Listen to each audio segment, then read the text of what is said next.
Hey Steve, what's going on? This is the almighty WWE champion.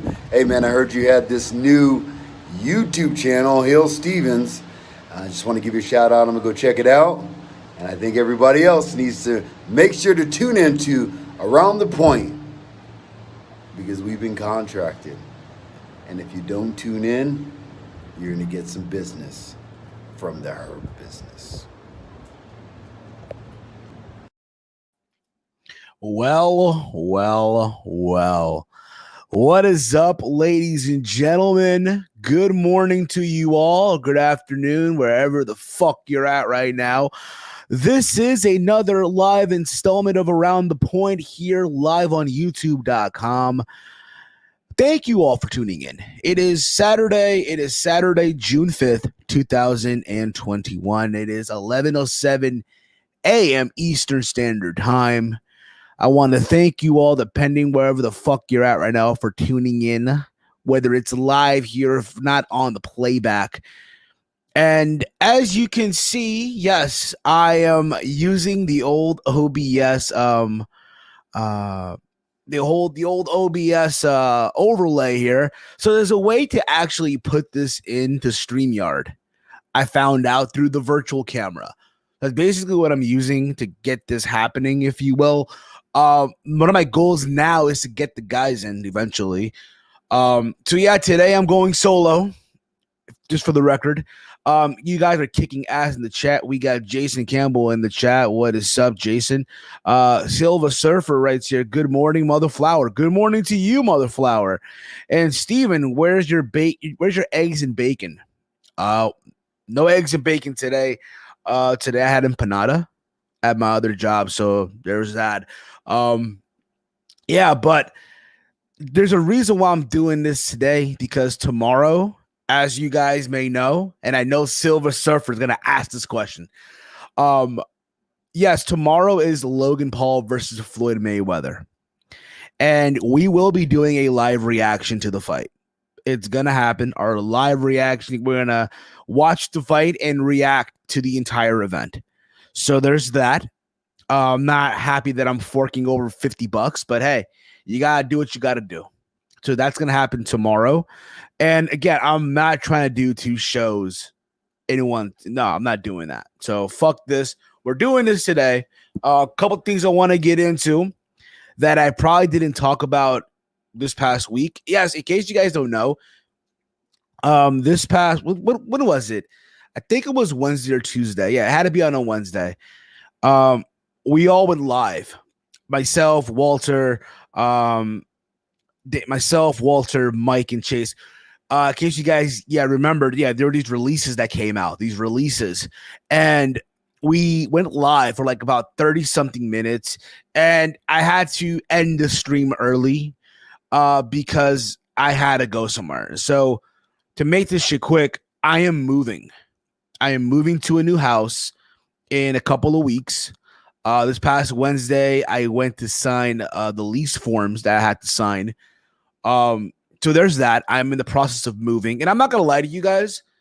I'm gonna miss this office. I'm gonna miss my room that I'm currently in right now, where I'm doing the show. If these walls could talk, the stories it will tell you. But it happens. It's the process of life, and I am moving. So I'm just, I'm gonna appreciate these episodes that I'm doing here in the office, here in my room. And just enjoy every minute of it, because it's going to come to an end. And in a couple of weeks or so, you'll see the show live from my new location and all that stuff. So that's going to happen too. So there's that. Also, I do have the Streamlabs enabled. So if you guys want to leave a donation, it'll be so appreciated. Links in the description box below. Streamlabs. Link is down below in the description. You can also follow me on Twitter and Instagram at HeelSteven. Also, check me out over on TikTok. That's right. I have a TikTok now, by the way. I have fucking TikTok. And no, I'm not. And to answer this question, Silver Surfer, right now I am not live on Twitch, but I do plan on going live on Twitch tomorrow with the boys. We're going to be live on YouTube and Twitch tomorrow. That is the plan. Tomorrow. But yeah, I'm happy that I got this overlay here. I want to thank Shaheen for making this happen. If you guys want awesome graphics and all that stuff done for your YouTube channel, what have you, hit him up on Twitter at Nuclear Heat, and he will make things happen for you, if you will. But I like this. I think this is awesome. So that's been my week. Signing paperwork, I'm moving, and then Peru lost on fucking Thursday in the World Cup qualifier against Colombia. 3-0 with 10 people. It's just a fucking shit show. And there was that. I'm going to be honest too. I'm going to keep it 100 with you guys. I am still tired from Double or Nothing. Yes, Double or Nothing was last Sunday. What have you. I did a review on the channel. And I'm still exhausted over that show. And to the point where I didn't watch Monday Night Raw. I did not watch Raw on Monday. I just chose not to. I just felt tired. I was exhausted. What I did was play FIFA. That's when you know you don't give a fuck about Monday Night Raw. And it's funny because I'm on Twitter, right? And I see that the guys over at Going in Raw, Steven Larson, they're both tapping out from doing live reviews on Monday Night Raw once Raw goes off the air. And listen, they've been doing it for a while, and they have the right to do what they want to do. At the end of the day, they're still going to cover Raw. It's just not going to be live once Raw goes off the air. And it's funny to me that people in the comment, like in the comment thread, I guess, of the tweet or the video that was posted, people were saying, oh, it's now down to Wrestle Talk and Fightful. And it's like they were the last two left. And in my mind, I'm like, Are you people out of your fucking minds? And listen, I am not here to bash anyone. That's not my intention here. But I think it's silly when people are saying, yo, it's just down to those two people. It's just down to Wrestle Talk and Fightful. It's not the case at all. It's not the case. Yo, Steven, where's Mike? Mike is at work right now, I believe. So there's that. We're going to be live again tomorrow for the fight reaction. I did mention that earlier. We are doing a live reaction tomorrow to Floyd Mayweather Jr. versus Logan Paul. So there's that. Tomorrow, Mike will be on. Walter will be on. Chase hopefully will be on too. That is the plan for tomorrow. But I saw this shit on Monday. Like, it's a Tuesday morning, and people were saying, "Oh, again, it's down to Fightful and Wrestle Talk." I'm like, you do realize there's other channels out there that cover Monday Night Raw once Raw goes off the air. That again do also an amazing job. I can throw you some names right now: Joe Cronin, JD from NY206, Don Tony, and Anthony Missionary Tommy from Wrestling Soup when they do Breakfast Soup. Just to name you a few of other channels that cover Monday Night Raw once Raw goes off the air. And again, listen, reviewing Raw nowadays is a fucking chore. It really, really is. I can't do it. I really can't. Even if I wanted to, I just can't because obviously I get up at 3 a.m. to go to my other job. I thought you was on Twitch. This is from Lexington Steel. I'll be back on Twitch tomorrow. Tomorrow we're on Twitch as well. But today just YouTube. But tomorrow we're both on YouTube and Twitch. And there's that. But there's a lot to get into. There's news about these releases. I want to just give more insight on it, more thoughts on it. Something I didn't mention on the video that I did, on the the stream that we did on Wednesday with myself, Mike, Chase, and Walter. And again, it was cut short because I had to step out and go sign these paperwork for the new house that we're going to. I'm gonna give my thoughts, obviously, on what happened on NXT and also over on Dynamite last night, the big debut of Andrade. My thoughts on the exchange between Karrion Kross and Adam Cole. My thoughts, my predictions, if you will, for tomorrow's fight between Logan Paul and Floyd Mayweather, and my thoughts, of course, because people have been asking this too. My thoughts on Jake Paul fighting Tyron Woodley. And I'll give also my thoughts on Dark Side of the Ring. But if you guys have questions for me, feel free to drop them in the chat and I'll read them. And again, if you're new to the channel, hit the subscribe button, hit the follow button, be notified when I upload, when I go live, and all that fun hippity hoopla. So let's get into Dynamite real quick because it happened last night. Dynamite literally happened last night. And I got to say, again, for a show that was the post Double or Nothing show, I'm going to be honest with you guys. I was expecting fireworks. I was expecting, okay, they're doing this show again in front of a live audience, right? I'm not sure if it was sold out. I'm not sure. But I was expecting them to just go balls to the wall, And here's the thing about it. Yes, the big debut happened of Andrade. The former Andrade, now Andrade El Idolo, is now part of AEW. Now, if I were to tell you this right now, listen, if you just watched that and turned off the show, you would have said to yourself, man, Dynamite was a good show. But if you decided to still keep on watching after the Andrade debut, the show took a nosedive. The show just went meh. I'm not saying it was a bad show. It just didn't really feel like a strong post-pay-per-view show, in my humble opinion. Now, again, if you're an AEW defender, an AEW diehard, you're going to say, this show is amazing. This show is fucking lit, bro. What are you on about, Steve? And that's fine, too. That's fine as well. So, I have them right here. I have the results here, if you will. The show basically kicked off with a non-title match between the Death Triangle of Penta El Cero M, a.k.a. Pentagon Jr., and Pac, versus the Young Bucks. They were joined by Don Callis, the Good Brothers, Michael Nakazawa, and Brandon Cutler. So they're doing this whole thing where Brandon Cutler is basically a stooge for the Young Bucks, right? And I guess for the Good Brothers too. He's their young boy, basically. I thought the match, for what it was worth, I thought it was pretty good to kick off the show, if you will. They had a lot of good back and forth. I do think, again, this was a non-title match. If I'm wrong on that, I'm wrong on that.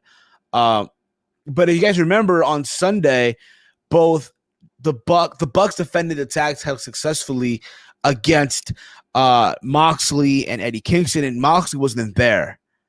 As you guys know, he's taking time away, but they acknowledged the fact that, they literally hurt Jon Moxley with those V-trigger, which if you watch them, they look like the most softest shit in the world. But the match itself between Pac and Penta versus the Bucks, I thought overall was pretty good. Good back and forth. There was a moment, and again, it says non-title, but I do think, though, the titles were on the line. But, it was a tag team match. Wait a minute, it was a tag team match. There was a moment in this match where I want to see where literally you literally thought that Penta and Pac were going to win, and it got like a crazy near fall where I think one of the Bucks got involved. I think it was Matt Jackson who got involved, broke the near fall. By the way, they were sporting Travis Scott's, which I think, in all honesty, listen, man, it's only a matter of time until they get an episode of Sneaker Shopping. It's only a fucking matter of time, and I'm all for it. I'm all for it. I said that a couple of weeks ago. I'm going to say it again. I am all for them getting that opportunity. When it was all said and done, though, the Young Bucks got the win. They had Brandon Cutler attack Pac with the camera while they were distracting the referee. Yeah, they distracted the referee. They attacked Pac with the camera, and they caused a pinfall win. So the Young Bucks get the win. After this, they decide to attack Penta and Pac. There's a moment in this match, and I mentioned this before, where they try to rip off Penta's mask. And if you remember a couple of weeks ago, they did this whole thing where they ripped Rey Fénix's mask right off. So they tried to do the same thing with Penta, but Penta was smart about it. He had another mask underneath. So there was that. But after all this was happening, Eddie Kingston comes out. And he gives a hand to both Pac and Penta by attacking the Bucks. Again, if you're Eddie Kingston, yes, the Young Bucks took out Jon Moxley, right? He took out his friend. And he did say backstage, the enemy of my enemy is my friend. And all that fun stuff. I personally feel like, listen, I get Moxley is gone, and I know like in WWE they do this a lot with tag team. When one person goes away for a while, someone gets hurt, the other member is basically backstage, or they have no idea what the fuck to do with said individual. And yeah, sometimes it sucks, sometimes it's terrible, obviously. But in this situation, I feel like they had literally nothing planned for Eddie Kingston. Nothing coming out of this. So let's just place him here back with Penta and Pac, or back with Pentagon Jr. before Pac was gone because of the pandemic, right? And let's just put them together for the fucking sake of putting them together. So there's that too. But again, overall, I thought the tag team match was pretty good. 9 times out of 10. Excuse me. After this, we had Tony Schiavone. And he welcomed Mark Henry to the ring, who came out to no music. And again, if you remember on Sunday, during Double or Nothing, they went out and announced a new show that's coming out that's going to be called Rampage. Yeah, that's the name of the show. And they literally brought out Mark Henry. Mark Henry, who talked about Busted Open, because again, he's part of Busted Open Radio. Here's my thing about it too. And again, if I'm a casual viewer, I am not going to have a fucking clue what is Busted Open Radio. I love how Mark Henry thought everyone knew what it was. Yes, the hardcores know what it is. But if I'm someone on a Friday night who decided to stay home because, God damn it, I didn't want to go to the club or go to a party, and I'm turning on my TV remote, right? And I turn on the Dynamite, and I see Mark Henry in the ring, and he talk about, I'm not going to know what the fuck it is about Busted Up. I'm not going to know what it is. That's the reality. But He comes out. They acknowledge the fact that he lost all this weight. All right. And Tony Schiavone proceeds to ask, hey, Mark, are you going to get back in the ring? Do you have one more match left in you? Right? As if we already knew, even though, yes, in the past, Mark Henry has said, he lost all this weight and he wants to have one last run. You know what? Let him have this last run. Let him put over the young talent. Yes, they might want to do Big Show. I'm sorry, Paul White and Mark Henry. Let them go at it. Fuck it. Why not? Mark Henry said he still has more left in the tank. We've heard that line before. And then out comes Vicky Guerrero. Vicky Guerrero screaming, just shouting out loud, excuse me, tells everyone to leave the ring. And she goes on to present a newest acquisition to AEW. This guy, the third generation superstar, won multiple championships everywhere that he's been, right? And I'm wondering, who could it be? Because I did not think at the time that, it's going to be Andrade. It did not really hit me until she announced it. This is the next signing, what have you. And she announced Andrade El Idolo. They didn't play any music. They were waiting for him to come out, and he comes out through that tunnel, and literally the place lost their fucking shit. Andrade gets in the ring. They acknowledge the fact that, he was a one-time La Sombra. He was a former IWGP Intercontinental Champion. He wrestled in Mexico, in Japan, all that fun stuff, right? And they bring him out. He gets this massive reaction, and he speaks on the mic. And he talks about how he is going to be the face no longer of Latinos, not just Latinos, but the face of AEW. And the crowd goes crazy. And you know what? I'm happy for him. I'm happy because you know what? He's going to prove a lot of people wrong. He's going to show everyone what he's made of. And I'm all for that. Even if you're going to put him with Vicky Guerrero, I'm fine with that. Because at the end of the day,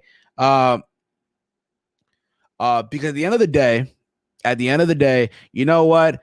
Vicky Guerrero, say what you want about her, but she's a Guerrero, and the Guerreros are obviously wrestling royalty. I'm not just saying that because that's my last name, if you will. No, there's no relation. There's no fucking relation. Okay. Reading the comments here, hey Steven, you should have a housewarming party once you move. Maybe so. Who knows, bro? Call me kid and play, bro. House party, motherfuckers. Then hopefully no one shits in my toilet, but whatever. So all this is happening. I'm happy for the guy. Charlotte Flair posted a tweet out with these heart emojis and these crying emojis too. I'll say this. I'm gonna just say this right now, and I don't know how many of you will feel about this. And I get it. Yes, he's part of he's with AAA, so that's the connection, right? There's that loophole, right? He's in AAA. He can go to AEW. They had that working relationship. That's awesome, right? And of course, they had the graphic later on in the day. Oh, Andrade is all elite. But this is what I'm saying, and I want you guys to just hear me out on this, right? Hear me out. But this is what I want to see. I know, yes, he's wrestling Kenny Omega at Triple Mania down the road, but I'm just saying this right now. Hear me out again. At All Out, Andrade versus Cody. Shut up and take my money. Andrade versus Cody. All Out. And know what y'all gonna say? Oh, you're gonna do Captain America versus the no. That's not the point here. Okay. And people might have not seen. It might have gone over everyone's head. Maybe it is. Maybe it hasn't. I don't fucking know. But hear me out on this. Okay. Andrade is connected to wrestling royalty, not just the fact that he's a third generation wrestler, but the fact that he is engaged, or if not, he's already married to a Flair, and Charlotte Flair, right? And if you know anything about the history of pro wrestling, yes, the Rhodes and the Flair, Dusty Rhodes versus Ric Flair was a classic feud back in the day for Jim Crockett Promotion and in the NWA, right? So you can continue that program right now with Cody and Andrade, the son-in-law of Ric Flair. I'm not saying Ric Flair is going to show up on Dynamite. That would be cool if he did. Because to be honest here, again, Ric Flair has two sons. One of them is no longer with us, who was a wrestler, but obviously, again, he's no longer with us. And his other son who doesn't wrestle anymore. Yeah.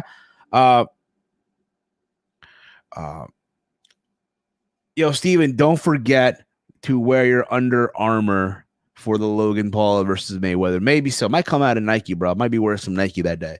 But back to this, though. Again, the idea of Cody versus Andrade, you connect the Flair versus Rhodes connection.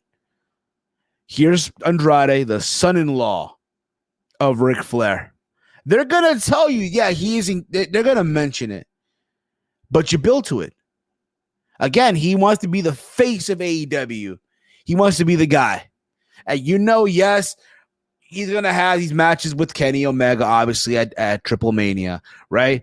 But I'm down to see, again, Andrade versus Cody, Andrade versus Moxley once he returns, Andrade versus Darby Allin, Andrade versus Frankie Kazarian, which, by the way, I didn't mention this before, but Kazarian got involved in the opening match, attacking all the members that were outside too. So there's that also. But we'll see what happens. I'm down. I'm willing to give it a shot, but I'm happy for Andrade to show everyone what they have been missing. And what they've been missing, that's obviously in WWE. He wasn't given a fair share because he doesn't speak English, even though he did cut a promo here in English. But I'm willing to see where this goes. I'm happy for the guy. Let him now prove everyone fucking wrong. Okay. But like I mentioned before, had you turned the show off right here, you would have said, oh, this was a good show. This was great. After this, everything just went downhill, in my humble opinion. It just took a fucking nosedive. So we had the tag team match, the Nightmare Family of Cody Rhodes and Lee Johnson versus Arn Anderson versus the Factory of QT Marshall and Anthony Ogogo. So you guys remember on Sunday, you had Anthony Ogogo and Cody. So they went at it again here. And yes, that match was long. It really wasn't it, right? And that's where Cody beat Anthony Ogogo with the Gringo Killer, or his attempt at a Gringo Killer. This match, listen, I like QT Marshall. The guys won me over, okay? Give that guy the TNT Championship. But I'm going to say this. Coming out of what happened at All Out, my bad, Double or Nothing, right? Cody pinned Anthony Ogogo. You had an opportunity here to correct that, because a lot of people will tell you, oh, Ogogo should have won, right? And somewhere in this match, Anthony Ogogo punches Cody Rhodes right in the face, knocks him out, and QT gets the pinfall. QT Marshall pins Cody. Then he gets on the mic bragging about the fact that he pins Cody. And I get there's a rivalry there too, but I really felt that the wrong person got the pin here. The wrong person pinned Cody, in my humble opinion. That's just me. They're going to continue on with this program, so that's fine too. So yeah.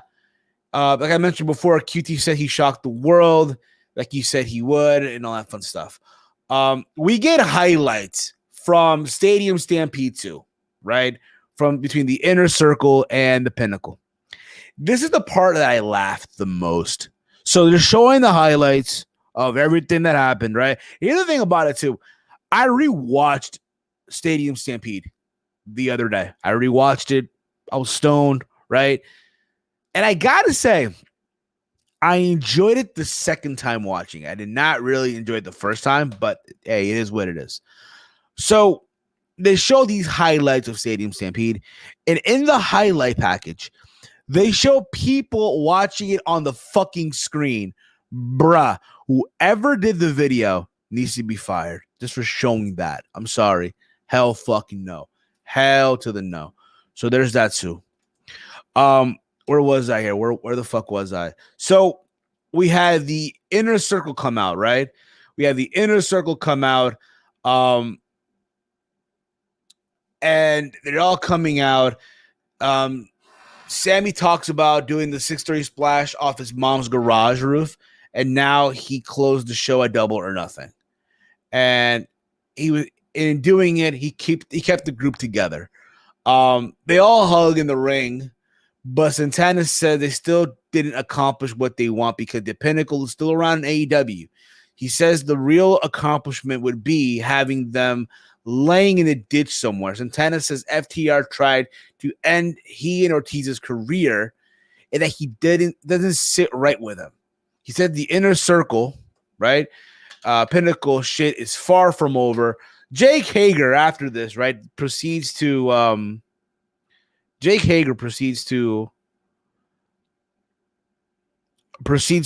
call out Wardlow. And he says that he's pulling Wardlow's man card. It talks about the match they had last year, right? And he says Wardlow beat him in a wrestling match, but Hager has never lost in an MMA fight, and he challenges Wardlow to face him in the cage in 2 weeks. Now, I don't really know if Wardlow is undefeated. I don't know if Wardlow has an MMA background, and if he does, someone please let me the fuck know. But as far as I know, Wardlow doesn't really have an MMA background. I could be wrong on this. Now, when I heard that, first of all, get the microphone off Jake Hager. Secondly, bruh, go back to Bellator. Get a fight in. Okay? Third of all, it's like AEW is about to give us their take on the Brawl for All. And I don't know about you guys, but this has train wreck written all over it. This has the opportunity to be the biggest shit show I have ever seen it to. And honestly, I want to see it just to see how terrible it's going to be. And I hope, honest to God, I hope that I'm proven wrong. I really, really do. But we'll see what happens. We'll see what fucking happens, okay?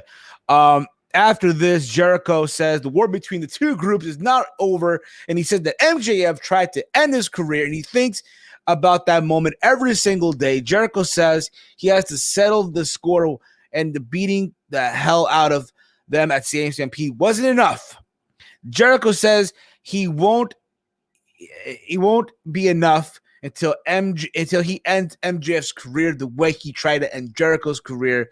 Says the inner circle never forgives and never forgets. So all this because we're going to get one more match down the road. I don't know when. Am I looking forward to this? Fuck no. To me, and I said this before and I'll say it again, Stadium Stampede should have been on Dynamite. And here you should have had your blood and guts on Double or Nothing. And that's it. That's it. But we'll see what they do. I mean, who knows? Maybe they can, prove people wrong and it could be fucking amazing. But I do think that the Pinnacle do need a win here. They need to win. So there's that as well. After this, we had footage from the three-way from Double or Nothing, and it is shown that best friends brag about Orange Cassidy having Omega beat until Callis interfered, and Trent called Callis a useless con man, and Orange Cassidy said this isn't over between them. So we're gonna still get this Kenny Omega and Orange Cassidy program. I'm okay with it. Because you need Kenny Omega to do something in the meantime. Yes, we know he is going to defend that Impact World title, I do believe, at against all odds against Moose. Right? Even though I think they should save it for Slammiversary. That's just my opinion, of course. But it's going to happen, and I don't think that Kenny should be losing that title anytime soon. Both titles, for that matter, right? But for what it's worth, you need something from them to do in AEW. It's a body from the beat, even though he's already beaten them already. So we'll see what they do here for what it's worth. After this, Omega and Callis are watching the highlights from the match when Marvez walks up and asks about what Orange Cassidy just said. Callis said it was a conspiracy to try to get the belt off, and they will break the lid off this conspiracy next Friday. Marvez asked about the title match with Jungle Boy, but Omega dismisses him and says there is a big difference between a Jungle Boy and a Jungle Man. So I guess Kenny Omega is Jungle Man here. Which, again, another thing too, and I'll get to this after I get to Jungle Boy and Christian Cage. So that was the following match. It was Jungle Boy and Christian Cage versus Private Party. And Private Party are wearing slacks and button-up shirts now to the ring. Listen, I did not like their first ring attire. It felt like something out of a fucking circus. That being said, this is not like, oh my God, the best thing, but I guess it's better than what the fuck they were wearing prior. The match for what it was worth, it was okay. Okay.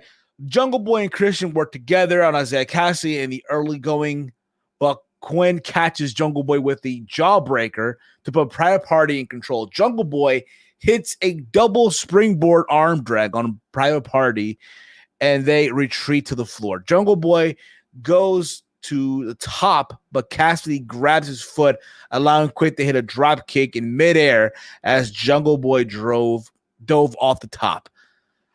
Jungle Boy rolls underneath Private Party, tags in Christian. Christian clothesline Cassidy and stands on his back as he draped over the middle rope. Eventually, listen, all you had to know about this, eventually when it was all said and done, right, that you had, like I mentioned, you literally had Jungle Boy and Christian get the win here, okay? Jungle Boy made Mark Quinn tap out to the snare trap as Christian took out Cassidy and all that stuff. Listen, I get it. You gotta give Jungle Boy momentum going into Double or Nothing. My bad, going into his title match in 3 weeks from now. Okay. If it was up to me, I would put that on hold right now. I would not have them do the title match right now. I'd wait. But that's just me.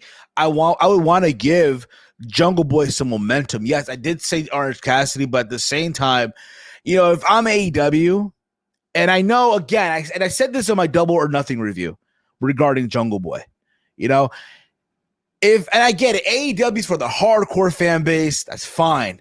But if I'm AEW, and if there's that one person that I want to push towards the children, the kids, if you will, that's Jungle Boy.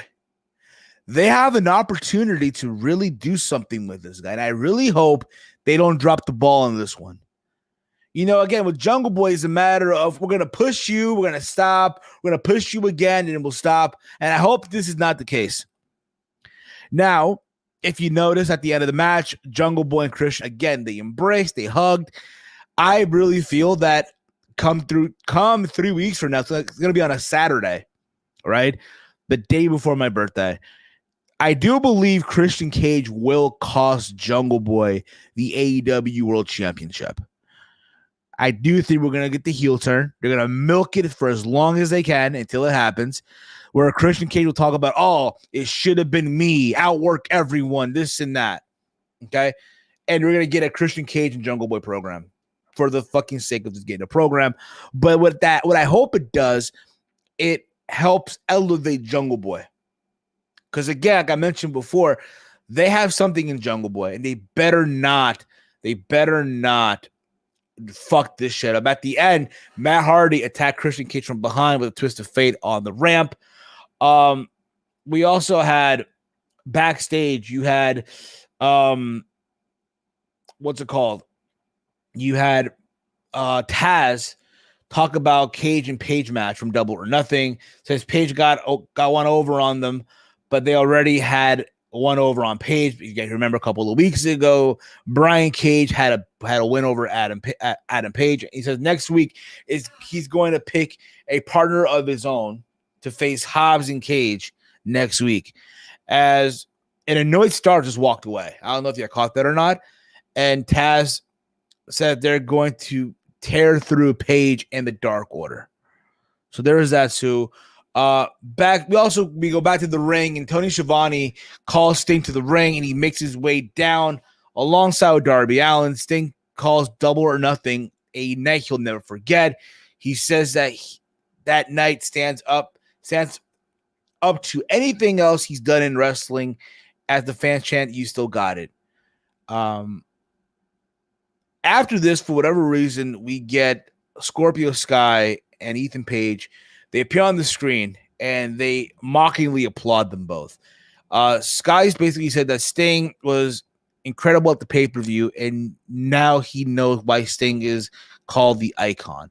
Sky says he was so good that he was even able to drag someone as bad as Allen over to the finish line. Page went on to say that Sting has carried Allen through his entire AEW career. All he sees is a spineless, code-pendant bitch.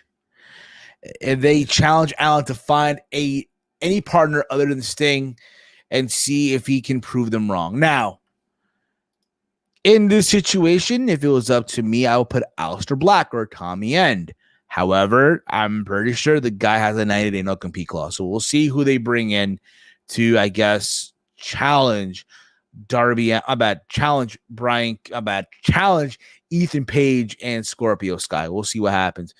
After this, we had Tony Schiavone again. He was literally all over the show, introducing Britt Baker as a bunch of the other members of the roster were in the ring. There's a table. There's a table with hamburgers, Big Macs, if you will, right? And Britt Baker talks about how the Inner Circle, Jericho, early in the night were giving out free t-shirts. So now what she's going to do is basically hand out coupons, I guess, right, for a fucking burger, what have you. But she talks about, hey, how her win from Double or Nothing. Nyla Rose. I guess what happened here was Britt Baker was going to offer a burger to both Reba and Tony Schiavone as they celebrate, but then Nyla breaks it all up and just walks away in anger. So potentially we might see a Britt Baker Nyla Rose match. I don't think so, but maybe, just maybe. Am I dying to see it? No, but hey, you got to give Britt Baker some challengers, so there's that too. But yeah, it was short. It kind of felt like but that's just me, of course. From there, we get the Bunny versus Red Velvet. Red Velvet was accompanied by Kylan King and Big Swole. Listen, I'm just going to say this right now. I get it. Red Velvet right now is a project for AEW. She's probably going to be challenging Britt Baker down the road for that championship and probably win. But let's talk about the dive. So somewhere in this match, Red Velvet does a dive through the middle rope, right? She runs, it's a dive, and she lands on her fucking head. She lands on her head and gets right back up. I literally thought for 1 second, oh my God, she just fucked up her neck. It's over. And she just got back up and kept going. Here's the thing. Just stop. Just stop with these fucking dives. Everyone in the fucking roster is doing fucking dives, yo. Just calm the fuck down. Okay? We get it. She is determined. She wants this badly. We get that. But girl, you gotta fucking chill with these fucking dives, yo, for real.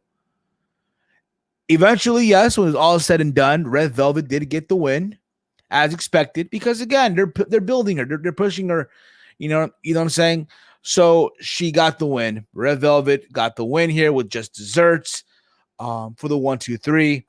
After this backstage, we see how the Dark Order were celebrating John Silver's birthday and said that Tony Khan was going to gift a TNT title shot, but since he isn't cleared to wrestle yet, he's giving his shot to Evil Uno. Miracle, the promo, shouts out his wife and being hot and laughs about Evil Uno challenging him, which I don't blame him at all. It's going to be a fucking mismatch, but we'll see how that goes down. I guess the next week, I think that's going to happen. So there's that. You're going to get Evil Uno versus Miro going at it. From there, we get the main event, the bull rope match between Dustin Rhodes and Nick Comoroto. Now, it's crazy to think that Nick Comoroto was a WWE recruit for the Performance Center a couple of years ago, and now here he is in the main event of Dynamite. Now, I'm not saying this guy is bad. I'm not saying that. He has a unique look to him. I'll say that right now. Had he been around in the 80s, bruh, he would have been a big star. I'm saying that right now. The bull rope match, though, honestly, I'm not saying it was bad or anything. I just felt like they didn't need the stipulation. I just felt like they didn't need it. Would I had him in the main event? No. That's just me, of course. I honestly would have had the Bucks close the show here, but that's just me, of course, as well. But you get what you get. Okay. There's a spot here where Nick Camarado powerbombed Dustin through a table outside. You had Aaron Sorrow outside as well, accompanying Nick Camarado. And remember, the Factory were on a roll. Early in the night, QT Marcel pinned Cody. So there's that momentum, but eventually Dustin Rhodes does pick up the win early in the match. I think it was Aaron Sorrow who tried to expose a top turnbuckle, and it backfired later on in the night in the match. And that being said, Dustin got the win, and that's how they closed Dynamite. And listen, I thought overall, after the Andrade thing, the show just felt meh. It wasn't really a strong post pay-per-view show. That's just my opinion. But I do think, again, there's something there with Jungle Boy. Obviously, as well, they're pushing the hell out of Red Velvet. So we'll see how that goes down the road as well. If you guys remember, there have been these releases, right? They let go of Braun Strowman. They let go of Aleister. Even though people will tell you, oh, it's budget cuts, it's business. And I agree with that. It's business. It happens, right? But yes, I feel bad. But at the same time, I'll be honest with you guys. This is the typical pro wrestling cycle. Once someone gets let go of WWE, let me tell you what it is. The cycle of someone when they get let go of the WWE, when they get released, right? You're going to feel bad. It's normal, right? You're going to go on Twitter and vent out what you feel, right? You're going to pretend that all of a sudden you give a fuck about Buddy Murphy. Buddy Murphy also got let go. I didn't mention him earlier, but yeah, he got let go too, okay? You're going to give a fuck. You're going to pretend like you all of a sudden give a fuck about Buddy Murphy, right? Or Ruby Riott, for instance, okay? But let me tell you what's going to happen. Yes, feel bad, okay? But in a couple of weeks, what you're going to see on Twitter, on Instagram, all these people that got let go are going to post a link to the Pro Wrestling Tee store. You're going to buy the merch. They're going to announce after that independent booking dates. Oh, they'll be wrestling on this day at said location. You're going to buy a ticket. And at every show that they're in, once the match is over, they're going to grab the microphone, right? They're going to clap, cheer, and they're going to say at every single show that because of the fans tonight, they have refound their love for pro wrestling. It's a cycle. It happens. Again, it's terrible. It's terrible for someone to lose their job. I know the feeling, okay? I lost my job a long time ago, okay, when I was young. But a lot of them are going to be okay. A lot of them will be all right. So there's that too. There's talks of the company being on sale. I believe it. I don't know when. There's talks of NBC buying the company, that being WWE. I mean, we'll see what happens. That's all I'm going to say about that. Let me get into some quick Impact news. It was announced that Slammiversary will have limited fans in attendance. I think that's great. That's awesome. When you hear that fans are back in the building, listen, WWE in a couple of weeks are going to be back on the road, right? Ring of Honor with Best in the World going to have limited seating. AEW is fucking having sold out capacities in Daly's Place, and they're going to be on the road soon as well. MLW in July at the 2300 Arena in Philadelphia will also have people in the building. So we're getting back to normalcy here. We're getting things back to normal one step at a time. And I'm excited. I really, really am excited. Also, the local independent promotion that's in my area, WrestlePro, announced that they're running a show. They're running shows again, but more importantly, they're running a show at the Rahway Rec Center, which will be literally a 5-minute drive from where I'm going to be living at, literally. And I think that's awesome. But sucks though, it's on the 4th of September at the Rahway Rec Center. I might be in Chicago for that weekend. You guys don't remember, it's going to be All Out weekend. I do plan on going to Chicago. That is my plan, to go to All Out. I have friends I have my brother that lives out there. So in a way, it's going to serve as a purpose to see my brother as well. So there's that too.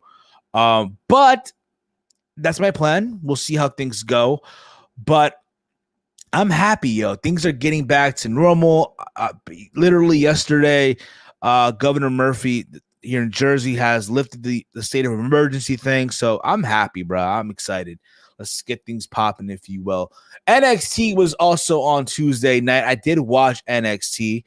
I thought overall it was hilarious, yeah. It was fucking hilarious. The show. I thought overall it was a solid show. Okay. With the main event being MSK versus Legado Fantasma. I did enjoy the Adam Cole Karrion Kross confrontation because it felt real. It felt legit. You watch that, it's like, oh my God, they're about to go in at each other. And you believed it. You fucking believed it. Word for word. So I'll get into that in a bit, but we kicked the show off with a triple threat. Kyle O'Reilly, Johnny Gargano, and Pete Dunne. The winner of this match would go on to challenge Karrion Kross for the NXT title at TakeOver in your house. It was the thing about it. It was going good. Okay. Everyone got their shit in. Okay. Everyone looked good here.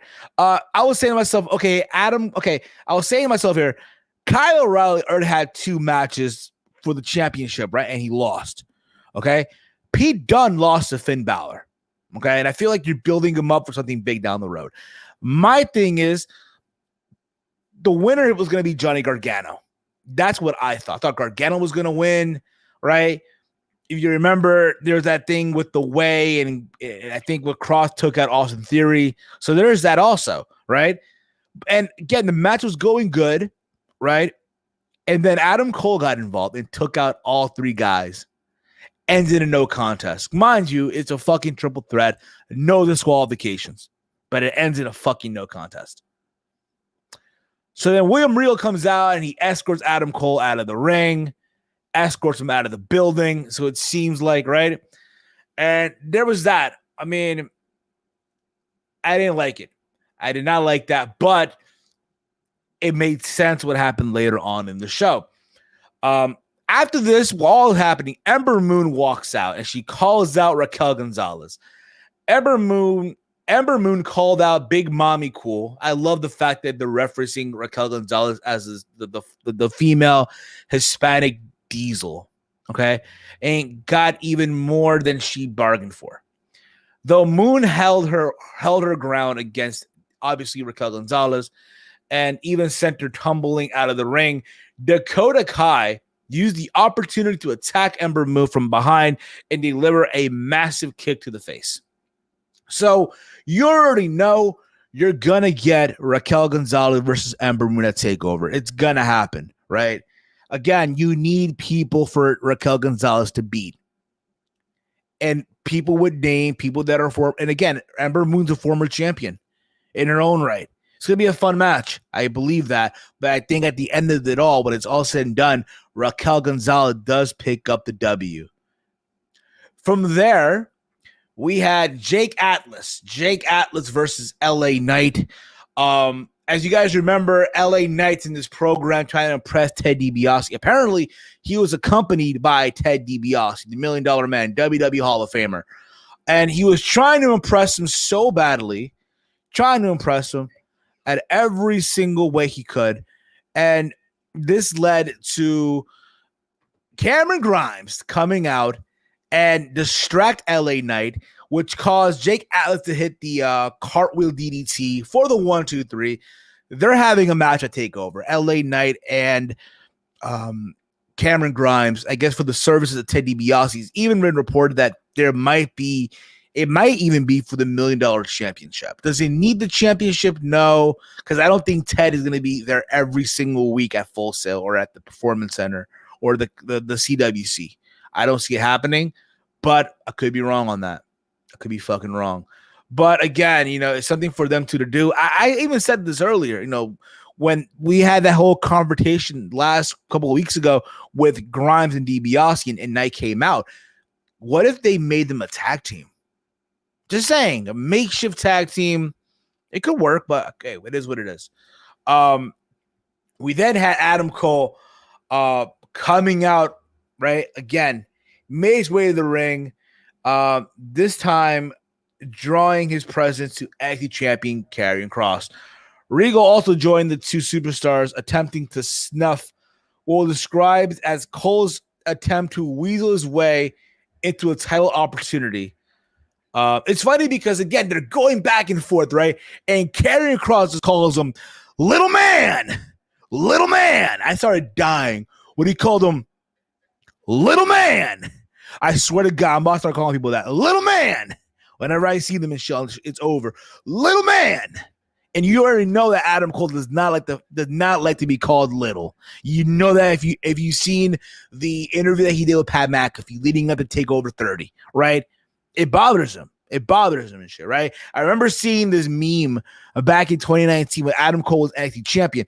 They were putting all three champs together. The Raw champion, the SmackDown champion, obviously the champion from NXT. At the time, I think it was Brock who was the WWE champion at the time.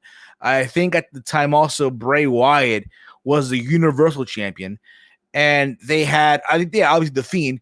And then they had Adam Cole as a small little fish from SpongeBob, which was hilarious. But and then Adam Cole, again, I felt like he cut, obviously, in my opinion, his best promo thus far. Talking about how, again, Karrion Kross has been overrated. Yes, as he got to NXT, he was given the cool entrance, the cool music, the hot girl, and all that stuff. Even though Karrion Kross said, hey, the moment he signed to NXT, Adam Cole no longer became special. And that instead, you know what? He wants all five. So basically, Karrion Kross told Regal, hey, I take over in your house. Give him Pete Dunne. Give him Kyle O'Reilly. Give him Johnny Gargano. And give him Adam Cole, a fatal five-way to determine the NXT champion. I'll be honest with you guys. And this is just me, but Adam Cole versus Karrion Kross, shut up and take my money. And if you want to do it one-on-one, because you know it's going to happen. Them two one-on-one is going to happen. And if you do it, I say take over SummerSlam weekend. You save it for that. That's when you do it, in my opinion. I don't think Adam Cole is a full-fledged babyface. Yes, he's done it before, but I think the money with him is as a heel. Him as a tweener, fine. I'll take that over him being a fucking heel, over a fucking babyface. But again, Adam Cole, Karrion Kross, shut up, take my money. SummerSlam weekend takeover, why the fuck not? Hell, like I mentioned earlier, Cody and Andrade at All Out, shut up and take my money. I look forward to these matches. If they happen or not, we'll see. We'll fucking see. But there was that. And obviously Kross said, hey, you know what? You got yourself into this ass kicking at Cup Takeover. So there's that too. We had Kushida. I guess he issued an open challenge. Out of nowhere, out came Carmelo Hayes. I believe he is the former I don't want to butcher the name here, okay? I'm not going to pretend like I've known this guy for so fucking long here, okay? I know there's people that are going to say that, oh, I've been watching this guy for a long time, but no, they haven't, okay? The former Christian Casanova, okay? And I thought overall for his debut, for a match that you knew he was going to lose, he held his own. He fucking held his own, and I'm happy for the guy. Good back and forth. There's money in this dude down the road. There really, really is. And yes, Kushida won, but it was a good back and forth match. They embraced at the end. And there you go. You have something there with Carmelo Hayes in 205 Live NXT. So let's see what they do with him. We had the way of Candice LeRae, Indy Hartwell versus Zoe Stark and Zeta Ramir. Candice LeRae and Indy Hartwell turned aside a strong effort from Zoe Stark and Zeta Ramir, picking up the win after a devastating combination of the wicked stepsister into Hartwell's diving elbow drop. They're still doing this whole thing where Indy Hartwell still has feelings for Dexter Lumis and all that fun stuff. So there's that also. We had the main event. We had MSK versus Legado del Fantasma. The Grizzly Young Veterans appeared and poised to get involved, coming to ringside during this until being attacked by Tommaso Ciampa and Timothy Thatcher, who chased him off, right? After this, right, Santos Escobar also got involved, attacking Wesley on the outside, but eventually neutralized by Bronson. And when I mean neutralized, so there's a moment in all this at near the end where you see Santos Escobar. They put the camera on him, right?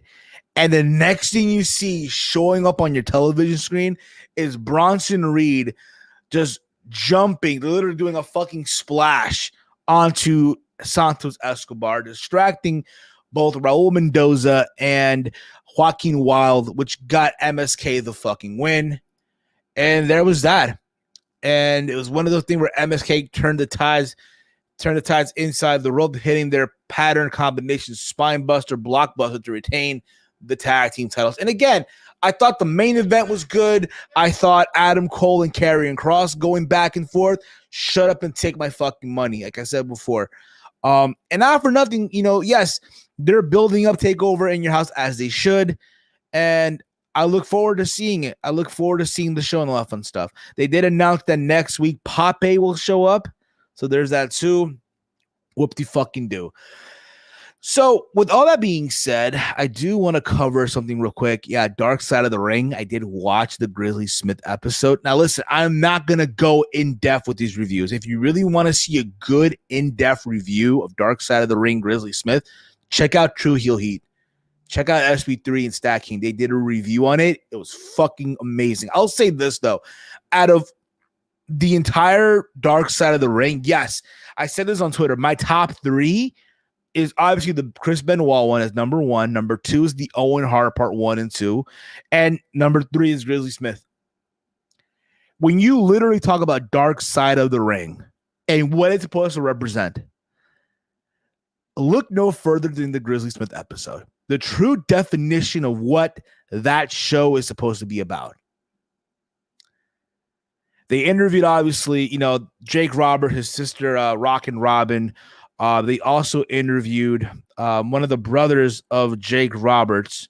They interviewed him too. Stan, I think his name was Sam Houston. I think that was the brother's name. And again, all of them, lived different childhood with Grizzly Smith. The fact that, Grizzly Smith was into fucking, was into minors. That was the secret of the whole thing.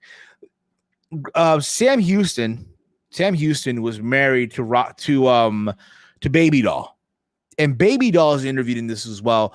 They talk about how, and this is the part where, if you watch the episode, where this is where the show took a dark turn, if you will, right? They talk about how Baby Doll was in a car with Grizzly Smith, and they go like 50 miles off the road to pick up this 14-year-old girl. At the time, Grizzly Smith was viewed like a celebrity. Like, oh my God, he's this big wrestling star, right? So this family, these parents allowed this 14-year-old girl to take a ride with Grizzly Smith, and not knowing what was going to happen. And it's funny because they show that, right? And then they go to commercial break. And I was on Twitter like, yo, this is the part where this episode's about to take a dark, twisted turn. And it did. It did.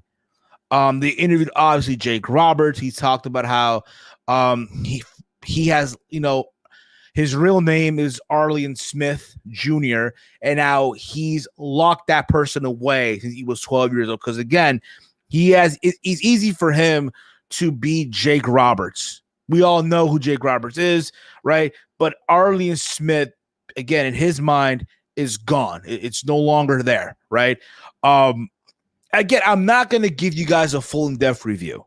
If you really want to watch a good review on Dark Side of the Ring, go check out my guys over at True Heel Heat. SP3 and Stat King did a review on their channel, and go check it out. It's awesome stuff. Okay. But it really is a twisted episode. Fun fact, I'll watch it with my girlfriend. And you know it's bad when she's like, yo, halfway, like, fuck this shit. She can't watch it. And I can't blame her. I couldn't blame her. The interview with Rock and Robin, she talks about how, yes, Grizzly Smith ruined her childhood, but she wasn't going to allow him to ruin her life, right? Rock and Robin went on to become a former WWE Women's Champion. Eric Clark was in the comment. That's crazy. Eric, I agree. That is crazy. They talk about as well, just this, you know, again, there was another sister that he had, another sister that sadly, you know, who went to visit Rock and Robin when she was a kid, and she asked her all these questions about how Grizzly Smith is with her, and then 2 days later she went missing. They kidnapped. She got kidnapped. They couldn't find her. They were trying to go to Unsolved Mystery, but Grizzly Smith was like not having it. No, let's not do that. Many say he was involved because, again, you know, the other daughter lived what happened. She went through the shit and knew that if she really wanted to, she could literally ruin everything for Grizzly Smith. They even show a clip from Beyond the Mat where I guess Jake Roberts was with his father and all that stuff as well. But again, go out of your way. If you can find it, go out of your way and watch it. It's really, really twisted. Next week is going to be on the Dynamite Kid. That's like the mid-season finale until they go back with the rest of the season later on this year. But overall, listen, when people ask me, yo, what are your top 3 right now? I've said it earlier. My top 3 right now are the Grizzly Smith episode. That's number 3. Number 2 is the Owen Hart part 1 and 2. And number 1 is the Benoit 1 and 2. Now, if you're to ask me, hey, yo, Steve, what are your top, I guess, 5? Your go-to episodes when you're bored at home, you got nothing to do. Hey, you know what? Let me watch an episode of Dark Side of the Ring. Number 1, and again, it's not in order. Okay, this is not like a ranking, but again, just tell you my top 5, if you will. Number 1, I would say the David Schultz, the Dr. D episode. Number 2 is the UWF, Herb Abrams. Number 3 is the New Jack episode. Number 4, the Brawl for All, because I just love hearing Cornette and fucking Cornette and Russo going back and forth. And number 5, believe it or not, Gino Hernandez. So those are my top 5 thus far, if you will. That can just go back and just watch whatever the fuck I want to. Also, I want to get this out before I wrap this up here. Yes, tomorrow is Floyd Mayweather versus Logan Paul. I will be doing a reaction. Okay. I know the rules came out 2 days ago, and a lot of people are fucking livid by the rules that were announced for the fight. So in case you're wondering, what are the rules for this fight, right? What are the rules? I'm going to tell you right now. The rules for this fight go as follow. There are no judges. No official winner will be read out. Knockouts are legal. Knockout up to the ref discretion. So basically, the referee can decide if you can go or not. No headgear, 12-ounce gloves, 8 3-minute rounds. Now, I know a lot of people are going to say to themselves, oh, this is bullshit. This is a robbery, what have you, right? I get it. I understand. But understand this, okay? If you're Floyd Mayweather, who's literally up his mid-40s, right? He's up his mid-40s, right? At this stage of his career, what are you going to do? Are you going to go out there and fight Canelo Alvarez, who is now a far better boxer than he was when Floyd fought him back in 2013? Are you going to go out there and try to fight the likes of Errol Spence, Bum Crawford, of the world, or you're going to go out there and fight the Sean Porters of the world. No, you're not. It's not happening. He would literally get, it would be different now, right? Or he's not even going to go fight Manny Pacquiao. Those days are over, okay? So on the other hand, what he could do is get a big payday out of fighting this social media star who has a following, who has all these, views and subscribers, what have you, right? Who is going to help promote the fight, going to get eyeballs on the fight, and get a big payday out of it. And again, if you're someone that's not into Logan Paul, you're going to want to see Floyd Mayweather beat up Logan Paul. Listen, if Logan Paul just gets one hit on Floyd, that's a win in itself. I always say. That being said, though, my prediction is this, okay? Floyd Mayweather does get the win. I do think. But imagine, though, listen, it sucks because if you go on DraftKings, you can't really place a bet. It's funny because if you go on Twitter, DraftKings will promote themselves, place a bet now on this fight at being Logan Paul and Mayweather. But how can you bet when there's no official winner that's going to be crowned? How is that going to work out, right? But I'll tell you, listen, back in the day, I always betted on Floyd, and I always won. Floyd Mayweather has paid my rent so many times over the years, I forget the count, okay? But if you look at Floyd now, bro, and again, he's up in age, bro. It's not world champion like. That being said, I think Floyd does get the win. He does pull the upset. I think Kenny Bayless will be the referee. That's just me, of course. But yes, Mayweather does get the win. I think he drops Logan Paul. I think, honestly, it's in round 3. I think it ends in 3 rounds. But yes, there will be a live reaction to the event tomorrow here on the YouTube channel. So make sure, again, you are subscribed. You hit the bell icon, all that fun stuff. Now, one more thing before I wrap this up as well. Jake Paul, it was announced this week that Jake Paul will be fighting former UFC welterweight champion Tyron T. Woodley. Now, I know there's a lot of people out there that are upset by this. This is not right. This is, bullshit. And I get it. I totally understand, okay? I totally understand.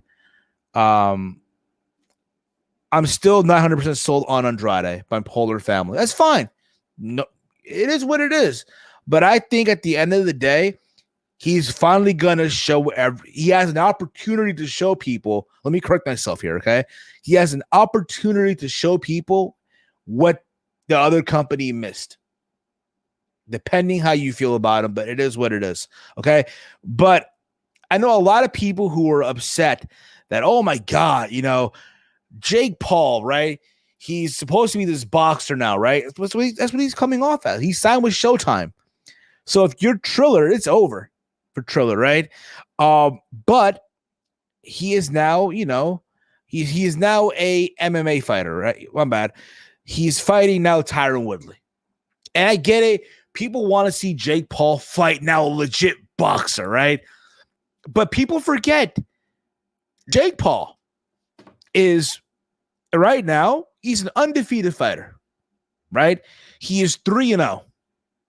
He's just starting his boxing career. He is still in the early infancy stage of his boxing career. And at this stage of your boxing career, when you're just starting, you're 3-0, you're not fighting the Canelo Alvarez of the world. You're not fighting the Errol Spencers of the world. You're not fighting even Bud Crawford. You're not even fighting Shakur Stevens or Teofimo Lopez or fucking Manny Pacquiao, even though Pacquiao's fighting Errol Spence in a couple of weeks, in a couple of months or so. But you're not getting those type of fights. No, it's not happening. No. So having him fight Tyron Woodley, who is a striker, a better striker than fucking Ben Askren, right, is worth the visual. Do I think Jake Paul beats Tyron Woodley? Yes, I think he does. Depends, honestly, on which Tyron Woodley you get on fight day. Obviously, yes, by the way, their fight is going to be, I believe, It's going to be in August, I believe. It's going to be in August. Let me just find it here real quick. But yeah, he is fighting Jake Paul. He is fighting Jake Paul on August the 1st. That's the thing, too.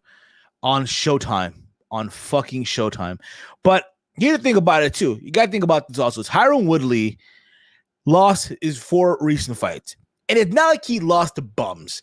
He fought world-class fighters, right? He lost to Kamaru Usman at UFC 235, where he lost the welterweight title. He lost to Gilbert Burns on UFC on ESPN, right? By decision. That's where Gilbert Burns won and got himself a title shot. And then he lost to Colby Covington via TKO due to a rib injury. And then he lost at UFC 260 to Vicente Luque this past March via submission, a Darce choke. So he really, again, his last 4 fights, even though, yes, if you saw the last fight he fought against Vicente Luque, he looked sharp. His striking was sharp, and then he got submitted. So it depends on which Tyron Woodley shows up. If you get the T-Wood that fought the likes of Stephen Thompson, Damian Maia, Darren Till, right? The Tyron Woodley that came into the UFC and was just knocking people left and right, then the whole thing changes. But if you're Jake Paul, yes, this is an upgrade. This is a serious challenge, right? But I do think he does get the win. I do think he does. But we'll see what happens with that too. I know they had a press conference a couple of days ago where Jake Paul said, hey, listen, if you beat me, I'll double your purse. But if he beats him, he has to donate his purse to a charity of Jake's choosing. So there's that also. But again, my money's on Jake Paul on this one. Oh, shit. There we go.